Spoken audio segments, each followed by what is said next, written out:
O julgamento federal por crimes sexuais dos irmãos Alexander começou oficialmente, e os detalhes, as acusações envolvendo esses homens são chocantes. Os promotores afirmam que os três participaram de uma conspiração de tráfico sexual, drogando e estuprando mulheres, mas a defesa rebateu. Eles afirmaram que podem ser mulherengos, mas não criminosos. Analisamos momentos chocantes deste julgamento. Bem-vindo ao Sidebar, da Law and Crime. Eu sou Jesse Weber.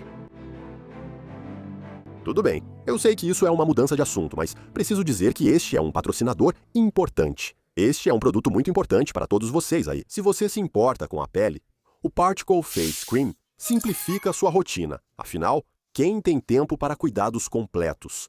Este creme anti-envelhecimento 6 em 1 foi criado para tratar a pele masculina, mais grossa e resistente em um só passo. Combate olheiras, manchas e rugas. A irritação pós-barba é terrível.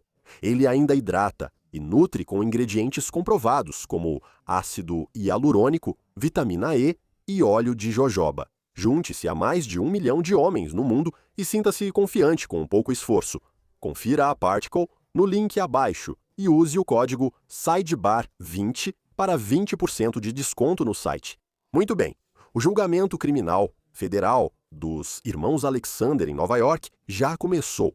Já falamos sobre eles antes aqui no Sidebar, mas esses são os irmãos que atuam nos mercados imobiliário e de segurança, que, de acordo com os promotores, usam sua riqueza, seu status e seus recursos para basicamente induzir mulheres a viajarem com eles, levá-las para sair, prometer itens de luxo ou experiências luxuosas e, em seguida, drogá-las e cometer agressão sexual e estupro. Estamos falando agora sobre Alon Oren e Tal Alexander. Eles foram descritos pelos promotores como, aspas, parceiros no crime. Eles são acusados de fazer parte de uma conspiração de tráfico sexual que ocorreu de 2008 a 2021. Eles se declararam inocentes de várias acusações federais. Vou ler o trecho da última acusação para você, pois sempre houve mudanças. Eles enfrentam 12 acusações, incluindo conspiração, para cometer tráfico sexual, e tráfico sexual mediante força, fraude ou coerção. Isso se refere à vítima 2, envolvida em tráfico sexual por força, fraude ou coerção. Indução a viajar para se envolver em atividade sexual ilegal, tráfico sexual de menor. Esta é uma vítima menor de idade. 3. Tráfico sexual por meio de força, fraude ou coerção, vítima 4. Acusação 7. Tráfico sexual por meio de força, fraude ou coerção, vítima 5. Acusação 8. Tráfico sexual por meio de força, fraude ou coerção, vítima 6. Acusação 9. Indução a viajar para se envolver em atividade sexual ilegal, vítima 6. Abuso sexual agravado por força, ameaça ou substância entorpecente, vítima 7. Acusação 11. Abuso sexual por incapacitação física, essa é a vítima 7. E então, acusação 12. Exploração sexual de menor, vítima 8. Novamente, eles se declararam inocentes das acusações e eu vou te dizer que eles podem pegar prisão perpétua se forem condenados. Certo, isso é além, aliás, das acusações estaduais na Flórida. Oren e Alan também enfrentam alegações de agressão sexual contra mulheres. Há também dezenas de processos civis contra eles. Então eu quero revisar o que aconteceu até agora neste julgamento, porque vou te dizer agora, as acusações contra eles são incrivelmente hediondas.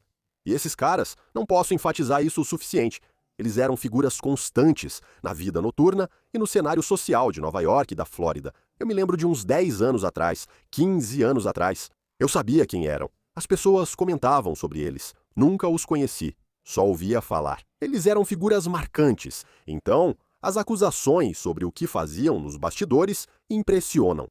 Então agora quero falar sobre o que estamos vendo neste julgamento federal e para isso deixe-me chamar meu convidado especial. Estou aqui agora com o ex-promotor do condado de Palm Beach, Dave Aronberg, que está no estúdio comigo. Bom te ver, senhor. Muito obrigado. É bom estar de volta. Lá em cima está frio. Está frio, então agradeço por ter vindo. Eu realmente te vi lá fora sem um casaco quente.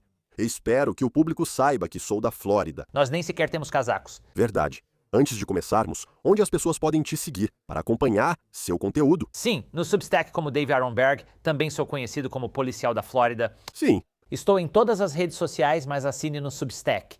Fale comigo sobre essas acusações que eles estão enfrentando. São 12 acusações diferentes. Algumas pessoas diriam, bem, o que é tráfico sexual? O que é conspiração para tráfico sexual? O que é isso, sabe? Exploração sexual de menor. Eles talvez conheçam isso por causa do Diddy, mas sobre o que estamos falando? E os irmãos Alexander tinham os mesmos advogados que o Diddy e seus Tenny Garrigos. Mark Agnifilo. Eles tiveram sucesso com o Diddy e usam a mesma defesa. Vamos ver como isso se desenrola. Já o tráfico sexual é a acusação mais grave, pois pode resultar em prisão perpétua. Isso é sexo comercial. Isso é pagar alguém, não necessariamente em dólares, pode ser com bebidas ou qualquer coisa em troca de sexo. No tráfico sexual de adultos, é preciso força, fraude ou coerção.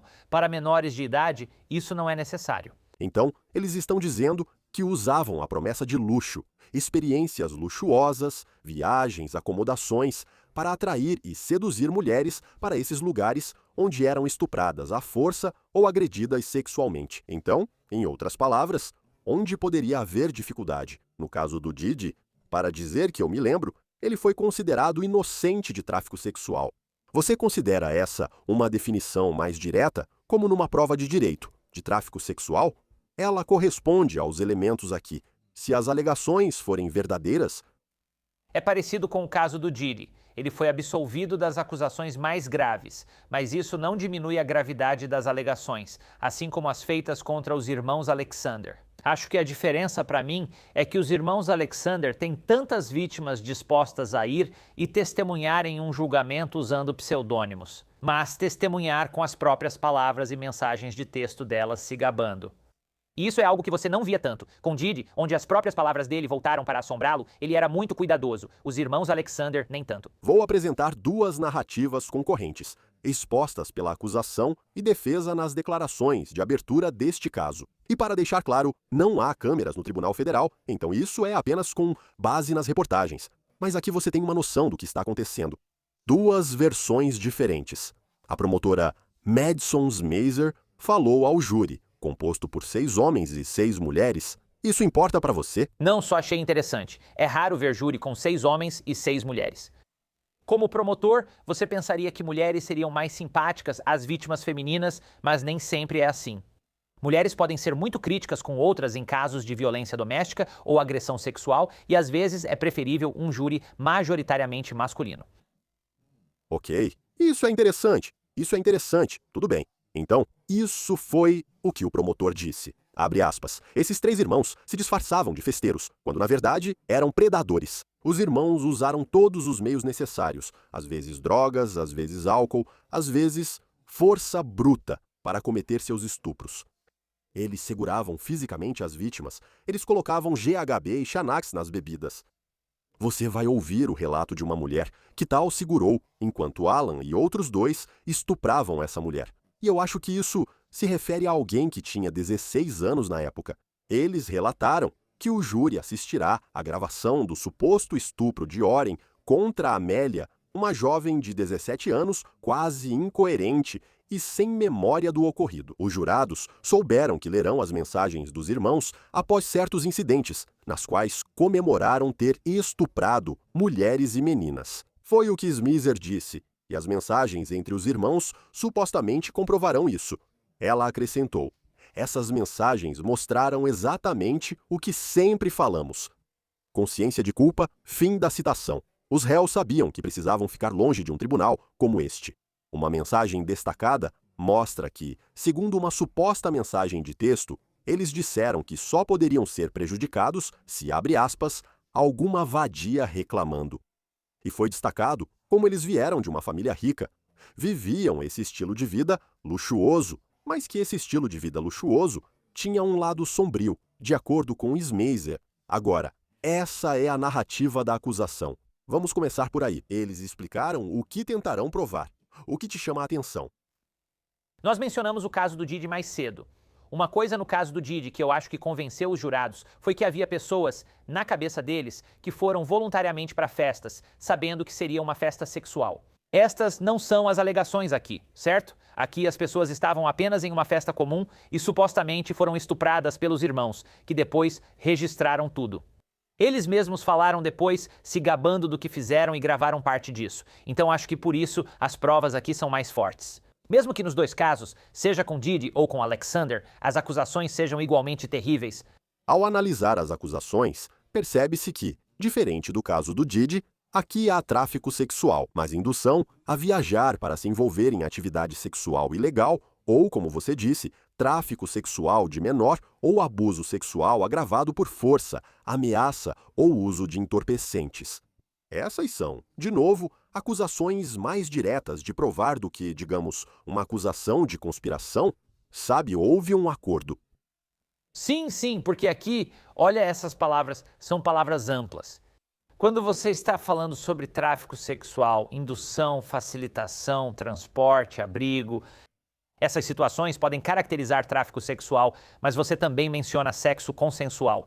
Não é necessário afirmar que houve consentimento se outra pessoa participou como parte da conspiração. Aqui, você menciona os irmãos supostamente participando do ato sexual. Certo? Então, eles não podem jogar a culpa em outras pessoas dizendo que não sabiam disso. Então, essa foi a acusação. Agora veja o que diz a defesa, pois o advogado Teny Garagos também representou Diddy no julgamento criminal federal. Mark Agnifilo também é advogado de defesa, mas Garagos representa Oren. Ela, basicamente, caracterizou os irmãos como bem-sucedidos, mas arrogantes, que sim, eles gostam de mulheres, sim, eles queriam fazer sexo, mas destacou que este caso não é. Abre aspas. Não é tráfico sexual, isso é namoro, isso é ficar. E ela diz que as acusadoras não são confiáveis, porque podem estar motivadas por compensações financeiras e processos civis. Talvez elas se arrependam dos encontros sexuais com os irmãos ou do uso de drogas. A advogada de defesa, Diana Paul, que representa um dos irmãos, declarou: foi grosseiro, arrogante e causa vergonha. Mas não estamos aqui para o prêmio de babaca. Agora, ela está representando tal Alexander. E disse: olha, os rapazes eram mulherengos, dormiram com muitas mulheres, mas reforço que eles não são criminosos. O que acha? O problema que eles têm é que você não pode culpar as vítimas quando a vítima tem menos de 18 anos, é aquela vítima que supostamente seria menor de idade. Se essa pessoa estava tendo relações sexuais com um dos irmãos Alexander e houve troca de dinheiro ou algo de valor, isso é tráfico de pessoas. Você não precisa de força, fraude ou coerção, e consentimento não é uma defesa. Agora você pode falar em consentimento para os adultos. E esse vai ser o desafio para os advogados de defesa tentarem fazer com que isso seja acreditado. Essas pessoas foram a uma festa não sexual e depois foram para casa com outras aparentemente drogadas porque queriam. Vai ser difícil porque essas vítimas vão depor pessoalmente. Só uma observação sobre isso. Antes dos jurados entrarem na sala do tribunal, uma das coisas que o advogado de defesa de tal Alexander contestou foi a autenticidade de uma certidão de nascimento estrangeira que pertencia a uma vítima de 17 anos.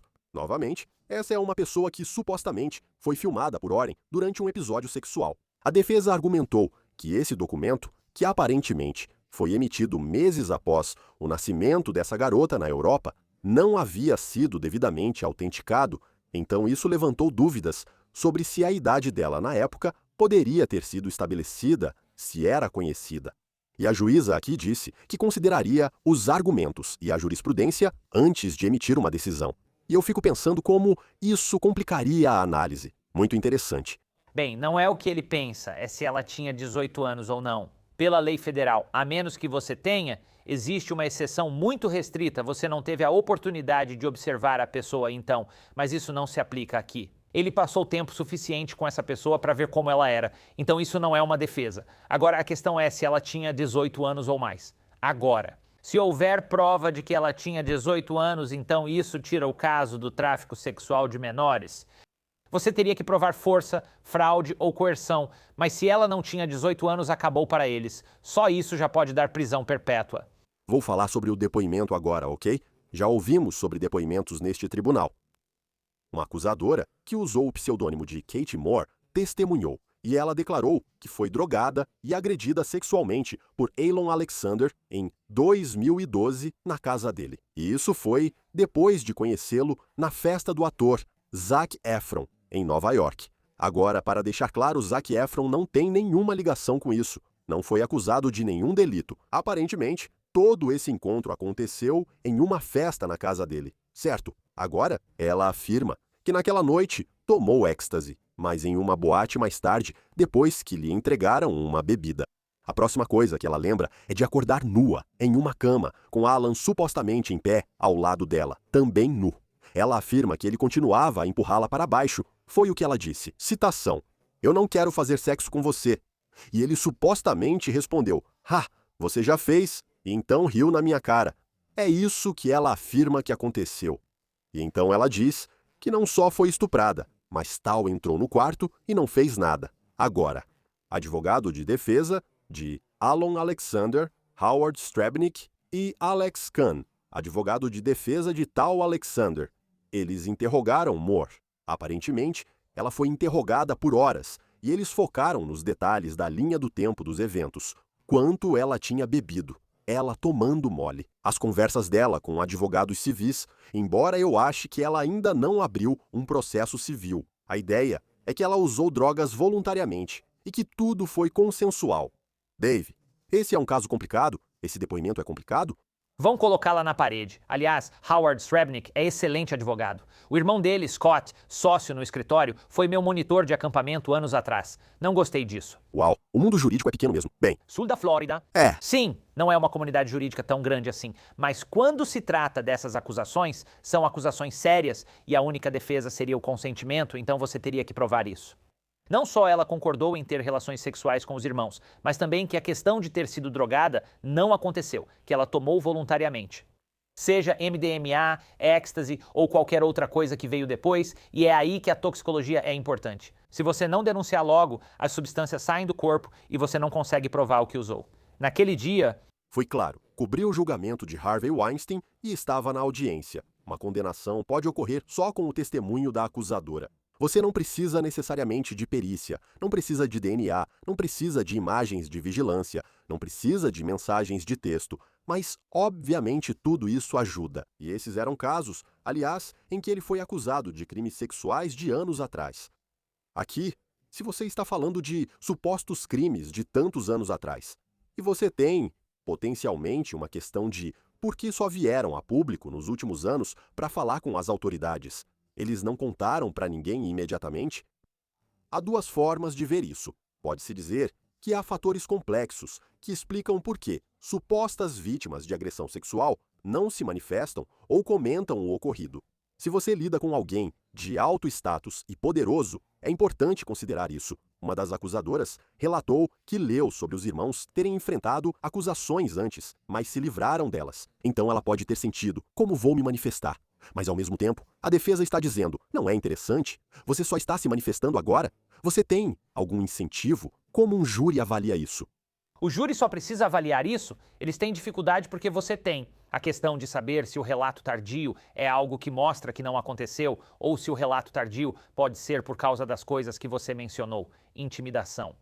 Pode ser que elas tenham reprimido o trauma, as memórias, mas só porque não denunciaram não significa que não aconteceu. Só porque foram a outra festa com eles ou mantiveram amizade com os irmãos não quer dizer que não aconteceu. Você ainda pode ser processado e condenado, como Harvey Weinstein foi, por um ato sexual não consensual, mesmo que depois tenham ocorrido atos consensuais. Agora, todo réu tem direito. Você sabe, a uma defesa completa. Eles são inocentes até que se prove o contrário. Dito isso, interrogar essas supostas vítimas é complicado, certo? É um jogo delicado aqui. E não estou na sala de audiências, não sei qual era o tom. Mas importa quanto tempo os advogados de defesa interrogam essas supostas vítimas, esses acusadores? Bem, é a substância, não a quantidade, Ok. não o tempo do contra-interrogatório. Se você se estender muito, o júri pode achar que está incomodando a vítima. Mas também podem afirmar que você acusa falsamente um inocente.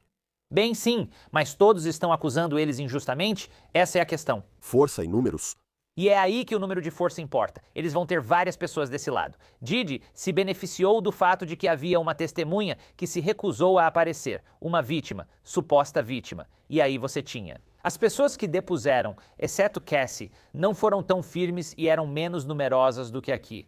Por isso acho que o peso das provas é maior que no caso do Didi. E você acredita naquele vídeo de suposta agressão ou nas mensagens? Se o júri acreditar, isso pode reforçar o depoimento das acusadoras. Os jurados vão odiar esses irmãos. São irmãos ricos e desagradáveis que eram grandes figurões. Nesse momento, o advogado de defesa tentou se antecipar. Não é uma festa de babacas nenhum direito. E é por isso que ela usou essa palavra, na verdade, porque uma coisa é dizer, sabe, você não está determinando se eles são idiotas. Não, não é nada. Quando você xinga, isso faz os jurados entenderem. Ei, esses caras não são boas pessoas, mas isso não é crime. Ser mal não é crime. Estupro, dopar pessoas e estupro de menores são crimes. Não é preciso força, fraude ou coerção nesses casos. Advogados fazem seu trabalho, mas os fatos permanecem. Também ouvimos o depoimento de outra mulher sob o pseudônimo Maya Miller. Ela afirma ter sido estuprada por tal durante uma viagem aos Hamptons em 2014. Ela afirma que começou a achar que havia algo estranho com ele. Então, ela, na verdade, foi isso que ela testemunhou. Usou malas para bloquear a porta para que tal não pudesse entrar. Ela afirma que foi agredida por ele no banheiro, acho que no chuveiro, talvez para ficar na frente dele. Foi apresentado que após essa suposta agressão, acho que é isso que a promotoria está dizendo. Ela tentou minimizar o que aconteceu de certa forma, curtindo uma postagem do tal no Instagram, parabenizando-o por alguma coisa. Ela só procurou o FBI em 2024. Ela ainda não entrou com uma ação civil, porém, no contra-interrogatório, a defesa destacou que a amiga dela, presente no momento, deve ser chamada como testemunha de defesa. Talvez estivesse no banheiro ou secando o cabelo durante o ataque, então não sabia o que ocorria. Além disso, a defesa destacou que a suposta vítima não contou o ocorrido à amiga. Ela foi questionada sobre por que teria ligado e mandado mensagens para tal. Depois, também saiu para a cidade e não parecia abalada pelo ocorrido, embora isso possa ser bastante complicado. Eles também mostraram fotos e mensagens para questionar a credibilidade dela e a linha do tempo. Disseram que olharam os olhos dela em uma foto tirada no Plaza Hotel, em Nova York, após o suposto ataque e que ela parecia feliz. O que você pensa sobre isso?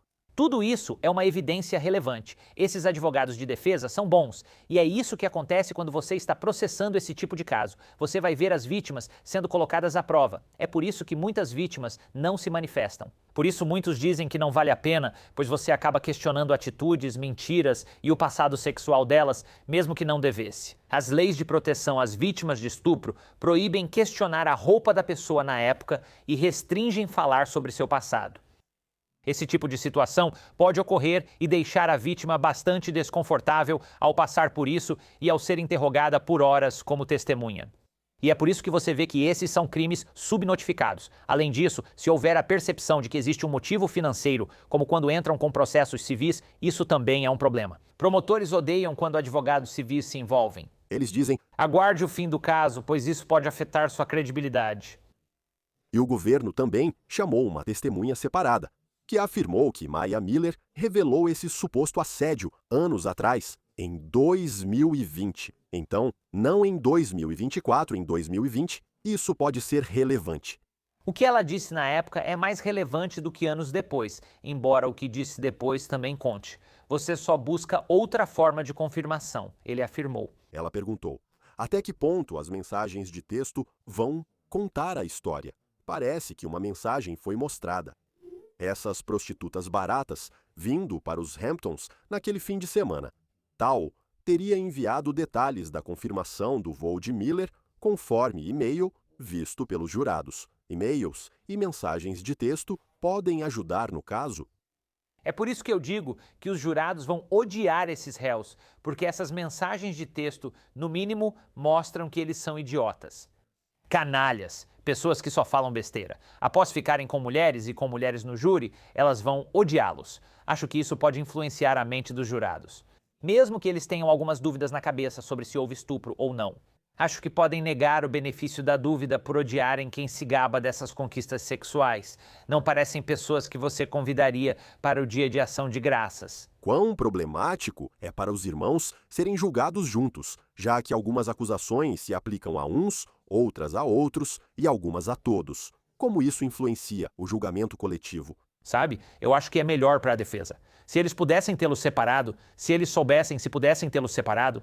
Se eles o separassem? Porque assim eles poderiam se culpar. Agora todos serão marcados individualmente. Eles são 3 irmãos, e a atitude de um acaba recaindo sobre os outros, tornando difícil negar. 2 são gêmeos, o que causou confusão. Me confundiram com meu irmão. Agora todos estão sendo julgados juntos, o que é uma vitória para a promotoria. Você acha que os irmãos deveriam depor? Não, eu acho que tem tanta coisa contra eles que se eles depusessem seriam destruídos. Já vi pessoas assim deporem achando que são mais espertas do que todo mundo. Eles são arrogantes, e esses caras são claramente arrogantes. Eles acham que podem enganar os jurados. Charlie Adelson, por exemplo, esses caras são como Charlie Adelson, como ele se saiu no tribunal. Jurados percebem isso facilmente e um bom promotor pode vencê-los.